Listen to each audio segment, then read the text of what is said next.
dan teman-teman dari kelompok 4 akan mempresentasikan hasil diskusi kami yang berjudul perkembangan kognitif Fisher. Nah, sebelumnya izinkan kami untuk memperkenalkan kelompok kami. Di sini saya selaku moderator sekaligus anggota. Saya Siti Nurahmawati. Saya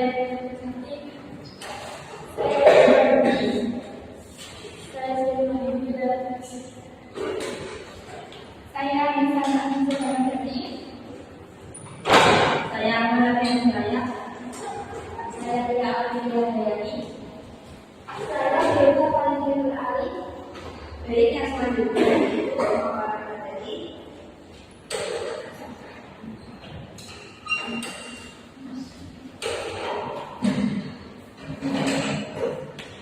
Di sini saya akan menjelaskan tentang perkembangan kognitif Gen Fisher. Gen Fisher ini lebih mengintegrasikan penanganannya pada struktur kognitif. Berbeda dengan para ahli psikologi sebelumnya, ia menyatakan bahwa para ahli psikologi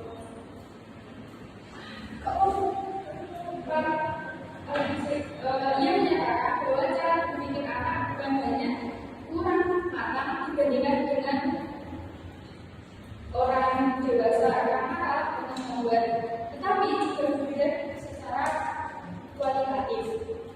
Jadi inti dari pembahasan tersebut itu perkembangan kognitif adalah proses bertahap di mana anak mulai membangun pemahamannya tentang dunia melalui interaksi dengan lingkungannya. Maksudnya itu sering bertumbuh usia seiring pertumbuhan usia dan kemampuan berpikirnya. Selanjutnya jelaskan teman-teman.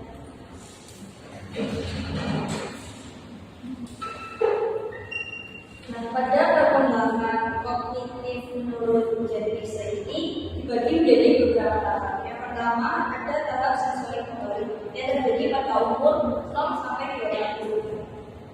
Nah, pada tahap sensori motorik ini dibagi menjadi beberapa periode.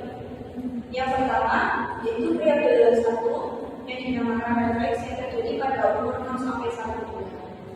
Nah, pada periode ini tingkah laku bayi itu menggunakan refleks spontan. Tindakan seorang bayi berdasarkan pada adanya rangsangan dari luar yang dianggap sebagai refleks. Contohnya, ketika bayi mendengar suara keras, dia akan secara refleks atau secara otomatis membuka tangan dan kakinya secara lebar. Nah, itu terjadi secara refleks. Periode yang kedua itu disebut dengan kebiasaan yang terjadi pada umur 1 sampai 4 bulan. Kebiasaan ini itu terbentuk karena bayi mencoba-coba melakukan sesuatu lalu mengulanginya terus kalau merasa menyenangkan atau menghasilkan sesuatu. Contohnya, bayi menghisap jempol, itu kan dilakukan secara tidak sengaja. Lalu dia mungkin merasa nyaman dengan menghisap jempol tersebut. Akhirnya dia sering melakukan kegiatan tersebut, lalu menjadi suatu kebiasaan. Nah, pada periode kedua ini, bayi juga mulai menggunakan benda seperti benda empuk, keras, benda yang bisa digenggam, benda yang tidak bisa digenggam. Pada periode kedua ini, bayi juga menggunakan mata dan telinganya itu secara bersama-sama. Contohnya, ketika dia mendengar suara, dia akan menoleh ke sumber suara tersebut. Yang selanjutnya periode ketiga yang disebut reproduksi kejadian yang menarik terjadi pada umur 4 sampai 8 bulan. Pada periode ketiga, bayi itu mulai tertarik dengan benda di sekitarnya. Dia mulai menjamah, memainkan benda yang ada di sekitarnya. Pada periode ketiga, bayi itu menggabungkan antara mainan dan meraba. Contohnya ketika dia melihat mainan, dia langsung meraihnya. Nah, pada periode ketiga ini, bayi juga sudah mengenal satu benda. Ketika dia sudah mengenal suatu benda, kadang dia cuma melihat benda tersebut, lalu dia kayak sudah tidak tertarik dengan sama benda tersebut. Nah, si Fisher ini menyebut bahwa bayi itu sudah mulai memahami makna benda. Oke, selanjutnya saya akan menjelaskan periode keempat, yaitu koordinasi skemata. Itu dimulai dari umur 8 sampai 12 bulan atau 1 tahun. Nah, bayi mulai memahami hubungan antara tindakan dan hasilnya, serta menggunakan pengalaman sebelumnya untuk mencapai tujuan dan membentuk konsep tentang benda yang tetap ada meskipun tidak terlihat. Contohnya, ketika mainan disembunyikan, bayi itu akan mencari mainan tersebut. Contohnya, kita menyembunyikan mainan di bawah bantal. Nah, si bayinya itu pasti dia tuh tahu kalau mainannya itu disembunyikan itu ada, tapi itu tidak terlihat. Itu menunjukkan bahwa mereka itu mulai memahami benda tersebut itu ada, tapi tidak terlihat. Terus selanjutnya ada yang kelima, yaitu eksperimen. Dimulai dari umur 12 sampai 18 bulan. Anak mulai mengembangkan cara-cara baru untuk mencapai tujuan dengan mencoba-coba atau eksperimen. Pada periode ini, anak mulai mengamati benda-benda di sekitarnya dan memahami perbedaan benda tersebut berpengaruh dalam situasi baru. Contohnya, masih berlanjutan metode pertama tadi, yaitu ketika bantal itu benda itu disembunyikan di bawah bantal, si anak itu mencoba untuk mengambil mainan tersebut dengan cara menggeser bantal tersebut. Terus dari mulai proses ini, anak itu mengembangkan kemampuan intelektualnya dalam memecahkan masalahnya. Terus yang keenam, yaitu representasi, dimulai dari umur 18 sampai 24 bulan atau 2 tahun. Anak mulai mengembangkan kemampuan untuk membayangkan benda dan kejadian dalam pikirannya. Pada tahap ini, anak dapat menggunakan budaya mental untuk menyelesaikan masalah dan memahami konsep benda serta ruangan. Contohnya masih menyambung dengan contoh yang kedua, yaitu si anak itu berpikir bahwa ketika mainan yang disembunyikan di bawah bantal tadi itu berpikir bahwa bisa mengambil mainannya tanpa kita harus berjalan. Jadi kita membayangkan bagaimana caranya ketika kita ingin mengambil barang yang disembunyikan di bawah bantal itu tanpa kita berjalan ke situ. Nah, pada periode ini anak itu mulai beralih dari inteligensi sensori motor ke inteligensi representatif yang memungkinkan mereka berpikir dan menyelesaikan masalah dalamnya.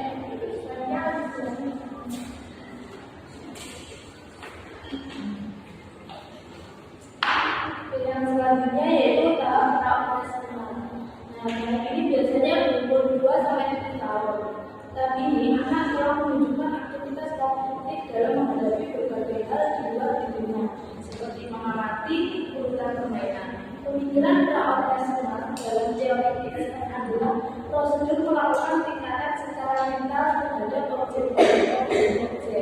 Ciri tahap ini adalah operasi mental yang jarak dan secara logika tidak memadai. Jadi tahap ini tuh anak mulai mengembangkan pemikiran secara simbolik, tetapi belum bisa berpikir secara logis. Nah, pemikiran simbolik itu seperti anak mulai menggunakan kata atau gambar untuk menuangkan ide atau pemahamannya. Nah, pada tahap ini anak berpikir anak ditandai dengan beberapa tahap. Yang pertama yaitu tahap transduktif reasoning. Anak melakukan hal yang tidak berkaitan secara logis. Anak mengaitkan dua kejadian hanya karena terjadi berdekatan, bukan karena hubungan sebab atau akibat sebenarnya. Jadi anak itu menyimpulkan dua kejadian secara bersama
Jadi anak itu akan menganggap kalau makanan udah habis pasti airnya akan mati.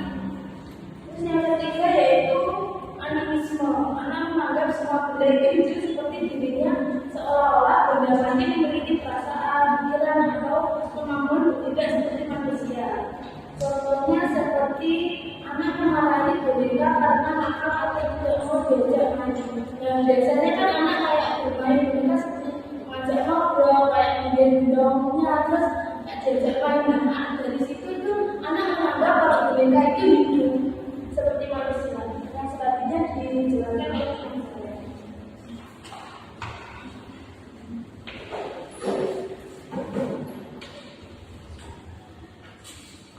Selanjutnya saya akan menjelaskan yang artifisialisme, yaitu kepercayaan bahwa segala sesuatu di lingkungan sekitar anak itu dibuat oleh manusia atau memiliki jiwa seperti manusia. Contohnya itu anak percaya bahwa hujan itu terjadi karena ada yang menemukannya dari langit. Sedangkan kan hujan itu terjadi secara alami melalui proses siklus air, seperti ada evaporasi, kondensasi, dan lain-lain. Terus yang kelima adalah perseptuali, maksudnya itu anak menilai sesuatu berdasarkan apa yang dilihat dan didengarkannya, bukan dari pemahaman secara mendalam. Jadi anak itu menilai berdasarkan penilaian luasnya tanpa memperhatikan faktor lain. Contohnya, anak mengira kalau gelas yang tinggi dan rapi itu memiliki volume yang banyak dibandingkan dengan gelas yang lebar tapi pendek. Padahal volumenya itu sama-sama. Contoh lain dari hal ini juga ada dua anak itu mengira volumenya segitiga ke semuanya. Terus yang keenam itu mental eksperimen, yaitu anak mencoba melakukan sesuatu untuk menemukan jawaban dari masalah yang sedang dihadapinya. Biasanya eksperimen ini berupa eksperimen dasar atau langsung secara langsung tanpa melibatkan eksperimen laboratorium. Contohnya itu anak mencoba berbagai cara untuk menyusun galak agar tidak dapat. Jadi anak sudah mulai menjawab pemikirannya untuk menyelesaikan permasalahan yang sedang dihadapinya. Terus yang ketujuh, sentralisasi, yaitu anak hanya berfokus pada satu aspek dari suatu objek atau kejadian dan mengabaikan aspek lainnya. Contohnya itu sering terjadi pada saat kita masih kecil dulu. Contohnya seperti saat kita masih kecil, kita dihadapkan oleh dua pilihan, di mana yang satu itu cookies tapi kecil dan kue besar dan lebar. Dan saat kita kecil dulu, kita pasti akan memilih kue yang lebar itu tadi karena pikirannya lebar itu pasti puas tanpa memikirkan isi atau rasanya, dan jadi mengabaikan faktor lainnya. Terus yang terakhir adalah egosentrisme, yaitu anak melihat dunia dari sudut pandangnya sendiri, dan anak itu juga masih kesulitan dalam memahami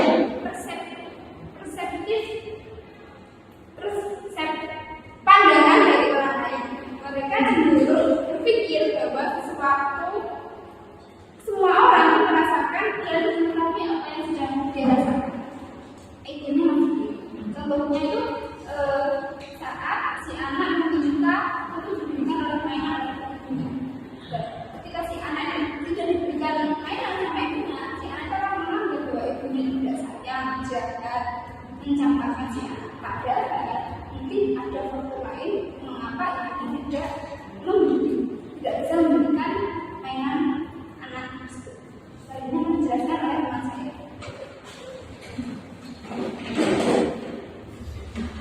Baik, yang selanjutnya yaitu tahap operasional konflik, yaitu perkembangan anak pada tahap menuju sampai 12. Pada tahap ini, pemahaman anak lebih baik ketika mereka menghadapi situasi nyata. Mereka belajar melalui pengalaman langsung dan memanipulasi objek. Contohnya, misal anak tersebut diajak ke kebun binatang. Nah, di situ otomatis anak tersebut akan lebih cepat untuk mengenali nama hewan dan habitat hewan tersebut.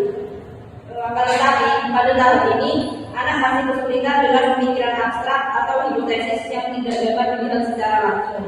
Contohnya, misalnya asal usul hujan. Nah, di situ anak tersebut masih belum bisa memahami asal usul hujan itu sebenarnya.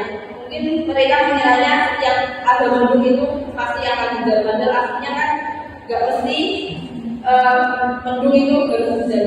Gitu. Saya menjelaskan bagaimana saja. Tahap yang terakhir yaitu tahap operasional normal terjadi pada usia 12 tahun ke atas. Tahap ini itu menandai kematangan dalam kemampuan berpikir abstrak dan juga logis. Anak ini tidak lagi terbatas pada halaman melek atau nyata. Ada beberapa ciri utama dalam tahap ini. Yang pertama yaitu berpikir abstrak. Anak mampu memahami konsep yang tidak langsung atau tidak terlihat seperti keadilan, kebebasan, dan juga moralitas. Contohnya, remaja dapat mendiskusikan makna keadilan sosial tanpa merujuk pada situasi nyata. Maksudnya remaja itu hanya mendiskusikannya saja, tetapi tidak mengaitkannya kepada hal-hal yang ada atau terjadi pada dunia nyata. Terus yang kedua, penalaran hipotesis deduktif. Anak mampu untuk membuat atau menyusun hipotesis dan mengujinya melalui penalaran logis. Contohnya, seorang siswa nilai matematikanya itu turun disebabkan karena siswa tersebut itu tidak belajar. Jadi hasilnya itu adanya penurunan nilai pada siswa tersebut. Kemudian yang ketiga, berpikir sistematis dan ilmiah.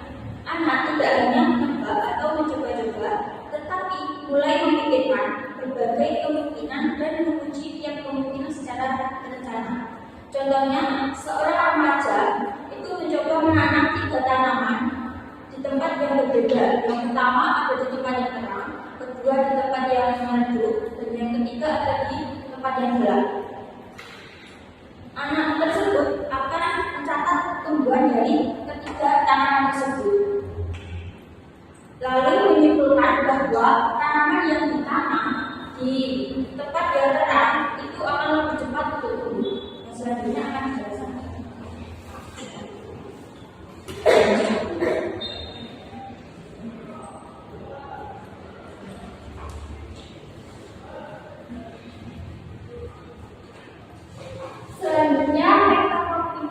Selanjutnya metakognitif adalah anak mulai mampu berpikir dengan pikirannya sendiri.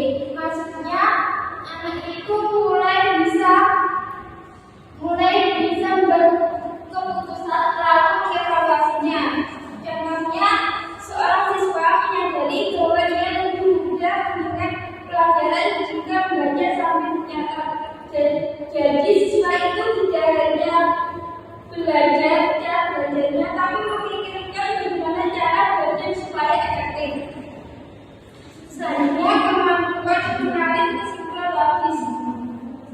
Dari beberapa kondisi umum, anak bisa menarik kesimpulan logis. Maksudnya anak mulai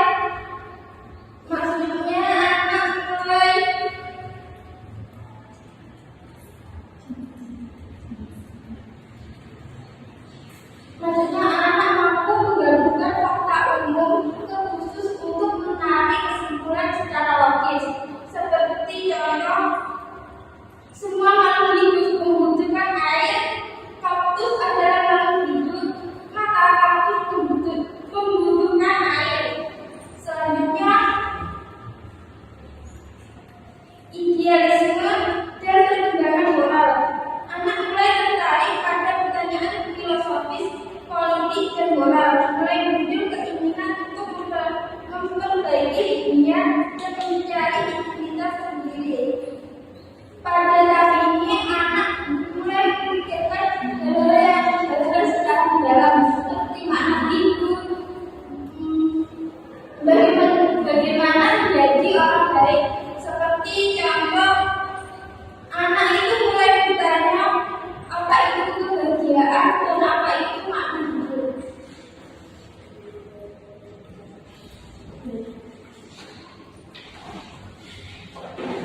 akomodasi.